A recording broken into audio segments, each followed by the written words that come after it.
You know the vibe. Oh, my voice cracked. How embarrassing. You know the vibes. How embarrassing. I can't believe but we're gonna keep it in. We keep it real. I ain't Yeah. gonna retake that. You're back listening to the Hoop Genius podcast. It's Mo Mooncey, BJ Armstrong, brought to you by NBA 2K25. My voice cracked because I lost it screaming at the TV in such an Oh, exciting night of NBA basketball. yes. You know, Yes. it's actually Yes. really, it really is a shame. Not to start with negativity, but there was 4 games today, and 3 of them I enjoyed more than every game that I watched throughout the entire regular season. And this is what happens when the players really care about winning the game. Would love to see it all season long, but we made it to the playoffs. So let's talk about the playoffs. The one game that was a little bit less exciting was the Milwaukee Bucks losing to the Indiana Pacers 117 to 98. I'm going to be completely honest with you here, BJ. I didn't catch much of this game because I was out and about. So I got glimpses of it here and there. I saw a little bit at the start, and then I was just catching brief parts. But from what I did catch, it just seemed like Giannis didn't have much help. He had 36, 12, 2 blocks and a steal. But it seems like he didn't have much help. Kyle Kuzma in 21 minutes and 34 seconds of play. Guess his stat line. Yeah, I saw that. I Zeros saw across that. the board. Shout out to Tony Snell. Remember, I said on the show that we did yesterday, was it yesterday, that I would rather have Chris Middleton, even with the injuries, than current day Kyle Kuzma. And shout out to Kyle Kuzma because he clearly didn't listen. But what did you see in this one from the Indiana Pacers? Andrew Nemhard, 17 points. He clearly raises his game when it comes to the playoffs. Pascal Siakam gave him 25. They had a lot of guys in double digits here. They played great. I mean, they spread the wealth. You know, is it Swaggy P now? Is that what we're calling them? What, Nick Young? Pascal Or Spicy Siakam. P? Oh, Spicy P. spicy. Which I Okay, don't like that sorry. nickname because it sounds like you've caught an infection if you've got Spicy P. It I will don't like that spicy nickname. 25, 7, and 2. I'll take it. Miles Turner, Nemhart, Halliburton, McConnell, Matherin. Told you. I mean, yeah, they had what about 6 guys in double figures. Oh yeah. Really, they play great. I don't think anyone played over like 34, 35 minutes. So this was a nice win. I'm concerned right now The for the Milwaukee Bucks. the Bucks had 2 stars who finished with 0 points. Brooke Lopez and Ryan Rollins, the other 2 stars, didn't crack double digits. Giannis, the only starter in double digits. Kevin Porter Jr., Bobby Portis, and Gary Trent Jr. all got to 12, 14, and 15 off the bench. But big problems for the Milwaukee Bucks. Dame Lillard said there's a little clip where he was trash talking Tyrese Halliburton. He said, "I'm gonna see you on Tuesday." So maybe he's back for game 2. The offense could desperately do with his help. However, I don't know if it's going to fix the defensive issues. I'm going to have to go back and watch the tape properly in the morning. But the defense of Milwaukee giving up 117 points to the Pacers here. That's worrying considering you didn't even crack 100 yourself. Yeah, I'm concerned for the Bucks, and I'm a big Bucks fan.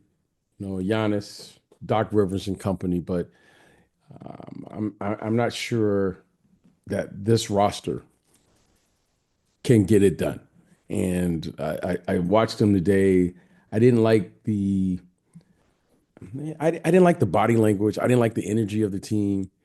Giannis was Giannis. He had big numbers, but didn't feel right. Didn't look right. And when you have 2 starters, right? You had 2 starters that I don't think Torian scored. Prince and Kyle Kuzma, 0 points, 0 points. I scored as much Yeah, as them today.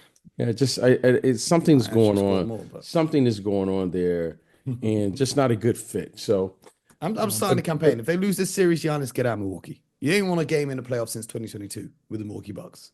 I know there's been injuries and health concerns and so on and so forth, but this roster, even if they were at full health, this roster's not good enough to compete for a championship. Let's keep it moving though, because we had an overtime thriller in the Mile High City as the Denver Nuggets took a 112 win over the LA Clippers, who finished with 110 points.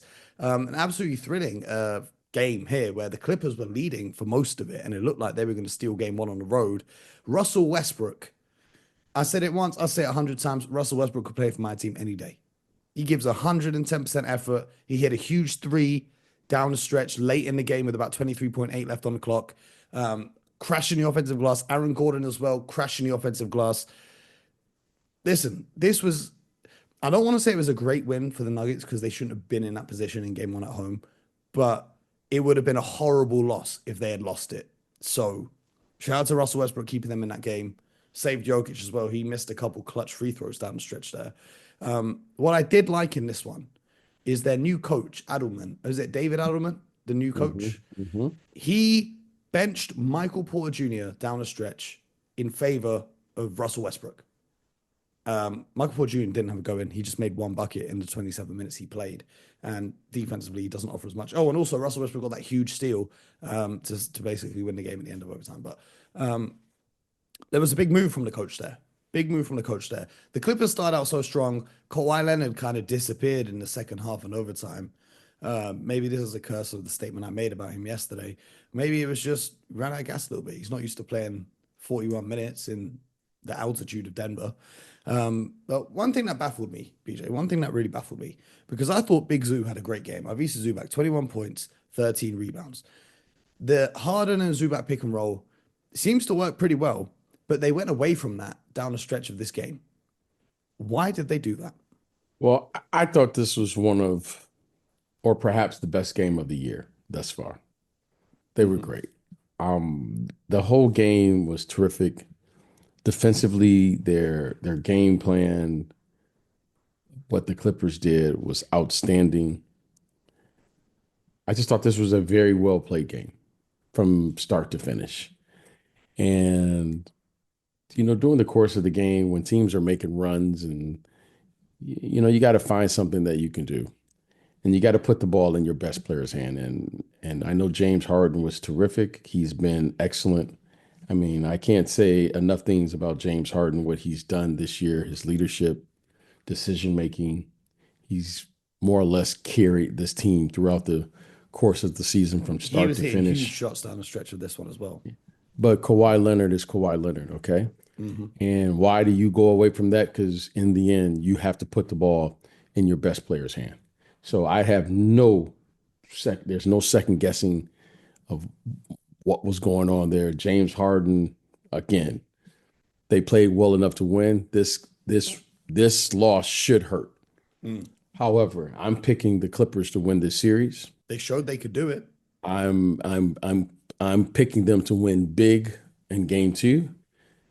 Denver, hey, that was a phenomenal comeback win, or they had to fight for everything that for everything. And during the course of that game, their big three, Aaron Gordon, Jamal Murray, and Jokic, they played fantastic.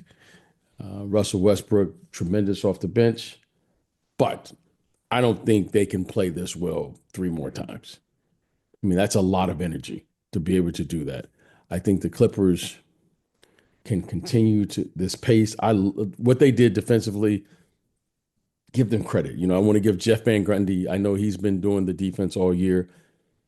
What they did and the game plan they put together, I thought it was just a well-played game.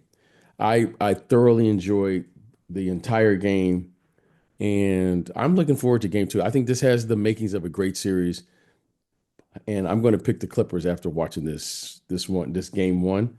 And I just, I was really happy watching this game. Very happy. Very well played. A roller coaster of emotions for you, BJ, because you would have been very happy watching the third game of the day, the Detroit Pistons and the New York Knicks, as Detroit looked like they were going to go into Madison Square Garden and do what we spoke about yesterday.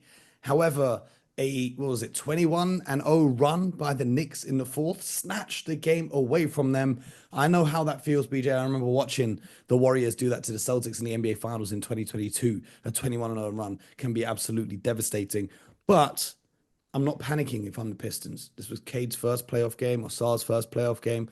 Tobias Harris started the game really well. Him and Malik Beasley played a really good first half, gave the Pistons the edge, but I want to shout out to OG Anunoby, guarding Cade on one end, dropping 23 on the other end. Jalen Brunson had a really slow start to this game. He was really struggling to deal with the physicality that the Pistons were playing him with. He figured it out in the second half. But the player of the game for the New York Knicks Cameron Payne. Who would have thought that Tom Thibodeau goes more than 2 deep off his bench? He actually went 4 deep, which for Tibbs is going all the way to the end of the bench. He came in 15 minutes off the bench and scored 14 points. Absolutely crucial shot making in the fourth quarter during that Knicks run to win them that game. But what did you take away from this one? How are you feeling? First as a Pistons fan, and then you can give us the analysis. I am really I'm really thrilled. There's no consolation prize in losing. However, Detroit, you found out some things that you can do. Okay. Now, for a first game, many of those players, Cade, Duran, and those guys, remember, this is their first time in the playoffs. Asor Thompson, Isaiah Stewart, this is their first time. I'm thrilled. Okay, I'm really like, okay, if this is what it's going to look like moving forward, I'm feeling really good about this. Now, but let's get back to the series and get back to what really happened. This was a very winnable game. This was a game that the Pistons should have won. They were in position to win it. Being from Detroit, Mo, being a boxing fan, Tommy Hearns and all of the great fighters have come out of Detroit. One of the things growing up there is say you don't start something you can't finish. Detroit started a fight. Okay. This game was physical. I was right at home. Okay. The referees were allowing guys to play with a level of physicality that I actually recognized, and I loved it. Detroit just didn't do one thing. They didn't finish. They did not finish the game. Okay. They got to what we call the moment of truth during the course of a game, especially when you get to the playoffs. And you must finish that game. That was a winnable game. You had your opponent on the ropes. You just got to throw that haymaker. Yeah, but it was the Knicks that came back with the haymaker. It's playoff time. So Mo, one of my favorite things to say during playoff time, you must find unexpected contributions. Who would have thought that Cameron Payne would have been leading the charge? Okay. Now that's what you're looking for. All right. We don't know where these things are going to come from, but Cameron Payne came in and provided a spark in the fourth quarter that was, simply amazing for the Knicks. The Knicks were on the ropes. Now, Detroit has an opportunity to still accomplish what they want to accomplish. Get a game here in Madison Square Garden. Now, they played well for about 36 minutes here tonight. Now, we got to put together 48 minutes. So we can clean up some things. Do you know why I say it reminded me of watching my Celtics have that 21-0 run against them? The real loss here for Detroit was the 19 turnovers. You can't win a basketball game, let alone a basketball game in the NBA playoffs, when you have 19 turnovers in a game. That's really what was the worst part. Yeah, I mean, this was a learning lesson. In spite of all of that, they still had a chance to win. Yeah, absolutely. And you know what I loved? Just they set the tone. Everyone who took turns guarding Jalen Brunson, even Schroeder coming off the bench, they were picking him up full court. If they can win a game, steal a game here, steal a game there, and make this a long series and really wear him down over the course of it, that what happened in the first half to him might happen again and again. So it's going to be interesting to see how this goes. Do you have a prediction for game 2 though? I'm going to pick my Pistons. Ooh. I'm going to pick my Pistons. Okay. This type of effort and energy is going to take a toll. Now, when you look at the Knicks, they only had 2 or 3 guys that played over 40 minutes, right? I think Anunoby and Brunson, Karl Towns had to be somewhere close to it, right? I don't know what he finished with. Minutes, yeah. Okay, so he had to be close to it, and they're doing this at home, so what that's going to look like when they go on the road. Without question, the Pistons have to find a way to win on the New York's home court. So they have to win. They played well enough to win tonight. This is a positive. They should feel good about this. Be disappointed. However, when you play like this and you have 19 turnovers and you're still up, You were up double digits, Mo. I remember I told you that. I said if they could get up double digits, Yep. I was literally finding the clip to upload it if they had held on and won the game. yeah, if they could, they did it, and they just couldn't finish the game. Now they got a little rattled, but that's like the one thing that we know, Mo, is that the way they came out, especially in the first half, or the first three quarters, that I didn't feel like the lights were too bright for this Pistons team. No, not until the fourth. Not into the fourth quarter. So that's when you saw their inexperience. However, I'm feeling good about this. When they see it again, Yeah. they can make some corrections and do things a little different. But overall, great job. Very well played. The experience of the Knicks won this game. Brunson, he looks a little beat up to me right now. Yeah, Brunson, he looks a little. it's interesting some of the lineups that Tom Thibodeau used. He went for an extended stretch of the double big lineup with Towns and Mitchell Robinson on the court together, which we haven't seen. We've seen a bit of it, but we haven't seen too much of it, like that much that we saw. But also, whilst those two bigs were on the floor, it was those two, OG, and then they brought in McBride to play alongside Brunson to have a secondary ball handler because they were harassing Brunson off the inbounds in the backcourt, just to give him another outlet to get up the court into his own half. So, forcing the Knicks into adjustments like that can be pretty fruitful for the Detroit Pistons. But I feel like the Knicks in the fourth quarter just kind of turned it up a notch. Their defense especially turned up a notch. They were getting out in transition, easy breakaway points to cut the lead down and get back in the game. And then, like you said, the unexpected contribution of campaign, they can't rely on that in the next game. Maybe they can, but I don't see it happening. But you know, there are guys on the Pistons who, if they had ended up winning, you would have said 25 points from Tobias Harris, 20 points off the bench from Malik Beasley. You would have said maybe, okay, cool, they found those contributions there. But this is what the playoffs are about. It's a best of seven. So we move on to the final game of the night, BJ. Mm. Minnesota Timberwolves went into Staples Center. And no, I will not call it by its new name. It is forever the Staples Center. And they won 117 to 95 against the Los Angeles Lakers. An absolutely stunning display of shooting from the Timberwolves, who shot 50% from three, shot the lights out. Jaden McDaniels had 25 points. Naz Reid, 23 points. Anthony Edwards had 22. The game was not close for most of the game. After that second quarter, the game was done.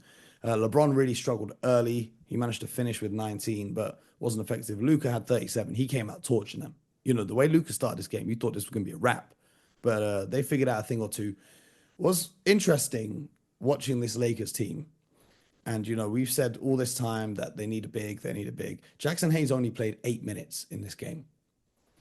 And because they lack rim protection, and Anthony Edwards is such an impactful player when he's driving to the paint and just dunking on everyone, the Lakers are so worried about Ant-Man's drives that their defense is collapsing. They're basically playing boxes and elbows, leaving guys like Naz Reid wide open in the corners to shoot those 3-point shots. So, I saw the JJ Redick interview in the third quarter where he was like, oh, it's not a scheme thing. It's just an effort thing. We're playing like it's the regular season. I don't know. I was watching that and I was thinking maybe it's a scheme thing because you're playing small ball. You're not playing an actual rim protector out there on the court and you're leaving guys wide open for threes. But if you want to put that down to your team effort, that's cool too. But what were your thoughts in this one? Well, Mo, I'm going to repeat what I said prior to the series. On paper, I didn't like the matchups. I know, when you listen to all of the experts out here, I just said I don't like the matchups. I didn't like the matchups before the series. It's only fair to say what you see after the fight begins. So let me tell you what I saw. Everything that I saw from Minnesota's perspective came to light. It's always better when you make shots. Now they were making shots. I don't expect them to shoot where they shot from three again. Okay, yeah. I mean, where they were like 15 or 41 or something like that from no. 21 or 42. 21 or 42. Okay. I don't expect them to do that. However, Mo, what I do expect is the following. These guys are young. Okay, these guys, Anthony Edwards, Jaden McDaniels, Nas Reed, Dante DiVincenzo. in terms of okay, Mo, They got some old guys too, though. Shout out to Mike Conley. yeah, Mike Conley, but you know Rudy what? and Julius aren't spring chickens no more. Okay, but I'm concerned if I'm the Lakers. Okay, Oh, and this is what. you just lost home court advantage. You have to be concerned. Well, I mean, they can get it back. I mean, they can get things back now. This series is long from being over. Okay, don't forget now, Luka. You have a guy that's averaging roughly around 30 points a game in the playoffs, or so. Mm-hmm. You have LeBron James, so there's no chance that they're going to push the panic button. However, what I don't like, Moses, I don't think they can meet the physical play of the Minnesota Timberwolves. Julius Randle, okay, he's bringing a little. I'm going to say this to all of the young kids who want to play in the NBA. And I'm going to say this to all of the young players, year 2 and year 3, kids that are in college, kids over in Europe. Hear me and hear me well. With the hiring of Joe Dumars there in New Orleans, the hiring of Scott Perry in Sacramento has signaled this to the rest of the league, to all of the kids, to all of the players worldwide. This is the return of competitive conflict. If you can't play through physical contact, you're going to have a problem now moving forward in the NBA. The refereeing is much different now, Mo. If you watch these games here today, all of the things that we've seen and you and I talk about and we make fun of, okay? Mo, there's more conflict that I saw in today's games than I've seen in the last 20 years. If you can't play through this level of physical contact, you're not going to be in the play in the NBA anymore. So we better get used to this, Bo, because there's been a shift now in the direction of the NBA. 20 years is a bit crazy. Okay. I haven't seen it. 20 years. It's 2005. Yes. Yeah. That's when the Pistons won it. The Pistons won it somewhere around there. Yeah, they won. I haven't seen this level of physical play in about 20 years. You're talking about today's games, specifically Yes. on the 19th of April, not today's games as in this season. No, I'm talking about this game. These games today were all refereed in a similar fashion, where the NBA now looks as if they've sent out the memo. Let's get back to competing. Let's stop with all of the, whatever was going on before. And they've hired 2 guys that I can say this. There's going to be a competitive spirit in the gym. I can assure you that. There's going to be, you're not going down to New Orleans now to eat gumbo. You're going to have to, put your gloves on. And I can tell you this, when you go up to Sacramento, you're going to have to fight a little bit. And that's not just because I'm going to be in the crowd. Yes, it's going to be competitive conflict moving forward. Yes. So all of the young people start figuring out how to play through this level of contact if you want to play in the NBA. There was a lot of complaining. Luka Doncic and LeBron James spent a lot of time complaining to the referees in this game. I did like, however, Jared Vanderbilt for the Lakers. He tried to bring that physical edge. He was getting tangled up with Julius. He even baited him into a technical foul. I like that. You need guys like that on your team. The kind of guys that can get in the mix just a little bit. However, when your 2 best players and your 2 star players are looking at the referees and talking to them after every time they don't get a call, that's not a recipe for success. They can say whatever they want to say. The NBA, the game was refereed in a way where it signaled to me, if you're going to play now, you're going to have to play with this level of contact. and I'm fine with it. I It love was him. great. I like the Denver game and the Clippers game.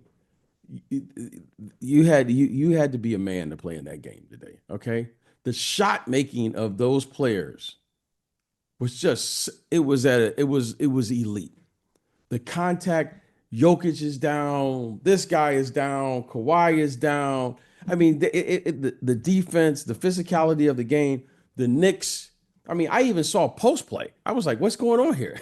Like, You saw Big you, Zoo. right? I mean, Carl Anthony Towns went to the post today. Okay, Yeah, but when he goes to the post, he gets pushed off the block and then he he sells for a gets pushed turnaround off the fadeaway. block, but I saw some physical play. Mitchell Robinson came in and gave you really substantial minutes. Okay. The bigs made a contribution. The things that I saw today, you just haven't seen. They weren't allowed to play this way. Mm. The players will adjust. Now, I think the Lakers will adjust? They have to adjust. They have to adjust now. The series has started. They have to play with the level of physicality from their bigs. Most of the teams, Mo, When you all say they're have big bigs guys. on the Lakers, who do you refer to? Because it's outside of Jackson Hayes, and I don't know if you want to include Alex Len, who played 3 minutes of garbage time. They don't have any bigs. Exactly. The Timberwolves have got That three. Mo, they've been doing this all year. So I'm not going to start saying now Jackson Hayes is going to have to step up. I don't know if he Mhm. played. Did he even play 10 Eight minutes? It seemed minutes, like, okay. 1 point, They're going to three have to figure rebounds, out 0 blocks. how to get and play bigger than what they're currently play throughout the second half or after the Luka Doncic trade. Now they've had success, but they have the third seed or something like that. So they've had success. But now you can see the absence. Naj Reed, okay, for instance, what he had 20 something points. Okay. Rudy Gobert didn't have a big night, but you felt his presence. They are a big team. McDaniels, okay, he's what, third, fourth option. He had 20 something points tonight. I think he led him in scoring. Mhm. So Anthony Edwards, who, he missed some time. I don't know what He his had a injury cramp. was. He had some Yeah, cramp. cramps or something. Okay. He's gonna, he was okay tonight, but he's gonna be better in game two. So I expect this team, Minnesota, because they have size. Okay, they can play Rudy Gobert and Naz Reid together. You can't play small against these guys for an extended amount of time because they have those level of athletes and they play physical. Julius Randle, he was playing so physical. I thought, wow. And then you have to throw double teams at him. Like I see in possessions where they end up switching. So you've got Austin Reeves guarding Julius Randle. Then they got to bring the double team. Then he just pings out a pass, swing. The Timberwolves did a really good job in moving the basketball as well on offense. At the start of the game in the first quarter, when Luka was going ballistic, I was kind of worried for the Timberwolves because Ant was kind of forcing it over multiple defenders. I'm However, okay. I'm going to say however, this. Okay, go ahead. as the game progressed, he started making better decisions. There was one play where he was one on one with Luca, but instead of forcing a shot over him, he gives up the ball, gets it back, and then he scores. His patience really grew. I think at the start of the game, settling into the first quarter of the series, he was maybe rushing it a little bit, but he figured it out as the game went along. And the Timberwolves as a whole did a great job of moving the basketball, and making plays for each other. I'm always concerned when your best player gets off to an early start. Okay. All right. I'm always concerned with that. And the reason I'm concerned with that is because that's always by design. I want you to score. What I don't want is Naz Reid having 20 points. That's what I don't want. Luca score 20 points. Great. What do you have, like 16 in the first quarter? Mm-hmm. I'm okay with that. I'm fine with that. I'm encouraging that because what I don't want is I don't want Luca to start spraying the ball around and then getting everyone involved and then knowing very well in the fourth quarter he's capable of having one of those type of quarters in the fourth quarter when it's time to close the game. Because now he's picking you apart and he's very elite of when to pass and when to shoot. Yeah. Now he was born with that skill. When you have your best player now, he comes out and gets a hot start. It takes him a little time to say, "Oh, wait a minute, I gotta start passing the ball to the other guys and getting them involved." So you saw the slow start today of Austin Reeves, for instance. LeBron James only had what 19 points or so. So right now, the Lakers, I don't know what they can really hang their hat on. If I was the Lakers and I was the staff, I would say, let's just throw that game. We got the bad one out of our system. Now let's move on and get back to playing the Lakers brand of basketball. Now the Lakers, I don't know what they normally, even in a loss, you can show your team something that they can say, we have to do a better job of doing this. I don't know really much what they can say about this game. I don't know. I don't think there's anything they can say, well, we can exploit this or a matchup that we really like. I'm a little concerned. I would not be surprised if the Lakers are going down 0-2. I wouldn't be surprised. I'm concerned. I'm very concerned. That was today's games. What an opening day of the playoff to really set the tone for the next 2 months of basketball. I'm excited. Tomorrow's games, Memphis, OKC, Orlando, Boston, Miami, Cleveland, Golden State, Houston. I don't expect all of them to be quite as close as today's games, but you never know in the playoffs. Anything can happen. And that Golden State, Houston game, talking about setting the tone, I will be there. Popcorn. No, I don't even eat popcorn on the line. I'm going to be there, just locked in, because I can't wait for that series. As I was watching this first quarter of this Laker game, I want to say this because the media tends to take what you do in the regular season and, well, it's going to happen. Okay.